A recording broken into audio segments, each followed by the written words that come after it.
Hi అండి. Welcome to Jayakumari వంట. ఈరోజు మనం అచ్చమైన రోటి స్టైల్‌లో కమ్మటి గోంగూర పచ్చడి ఎలా చేసుకోవాలో చూద్దాం రండి. ముందుగా స్టవ్ వెలిగించి ఒక పాన్ పెట్టుకోండి. మంటను మీడియం ఫ్లేమ్‌లో ఉంచి ఒక టేబుల్ స్పూన్ నూనె వేయండి. నూనె వేడయ్యాక ఒక టీ స్పూన్ మెంతులు, ఒక టీ స్పూన్ ఆవాలు, అలాగే 10 ఎండుమిర్చి వేసి దోరగా వేయించుకుని ఒక ప్లేట్‌లోకి తీసి పక్కన పెట్టుకోండి.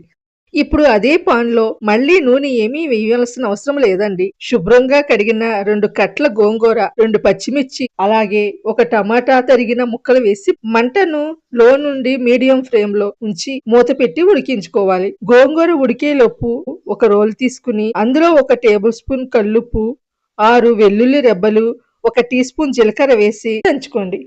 ఇవి కాస్త నలిగాక ముందుగా వేయించి పెట్టుకున్న ఎండుమిర్చి, మెంతుల మిశ్రమం వేసి మెత్తని పొడిలా దంచుకోవాలి. ఇప్పుడు గోంగూర బాగా ఉడికిందో లేదో చూసి, ఆ గోంగూర టమాటా మిశ్రమాన్ని ఈ రోట్లో వేసి మనకు కావలసినంత మెత్తగా దంచుకోండి. పచ్చడి బాగా నలిగిన తర్వాత ఒక పెద్ద ఉల్లిపాయను పెద్ద పెద్ద ముక్కలుగా కోసి రోట్లో వేసుకోండి. ఉల్లిపాయను మెత్తగా దంచకూడదండి. కచ్చాబచ్చాగా దంచితేనే పచ్చడి తింటున్నప్పుడు పంటికి తగిలి ఉల్లిపాయ ముక్కలు భలే రుచిగా ఉంటాయండి. ఇప్పుడు ఈ పచ్చడి అంతటిని ఒక గిన్నెలోకి తీసుకోండి. ఇలా తిన్నా చాలా బాగుంటుంది.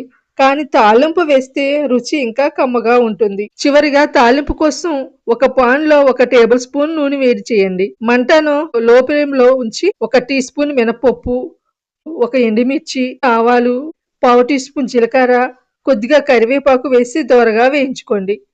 ఇప్పుడు ఈ పచ్చడిని ఈ తాలింపులో వేసి కలిపేయండి. అంతేనండి, గుమగుమలాడే మన పల్లెటూరి గోంగూర పచ్చడి రెడీ అయిపోయింది. మీరు కూడా తప్పకుండా ఇంట్లో ట్రై చేసి ఎలా వచ్చిందో కింద కామెంట్స్‌లో చెప్పండి. వీడియో నచ్చితే ఒక లైక్ చేసి మా ఛానల్‌ని సబ్స్క్రైబ్ చేసుకోవటం మర్చిపోకండి.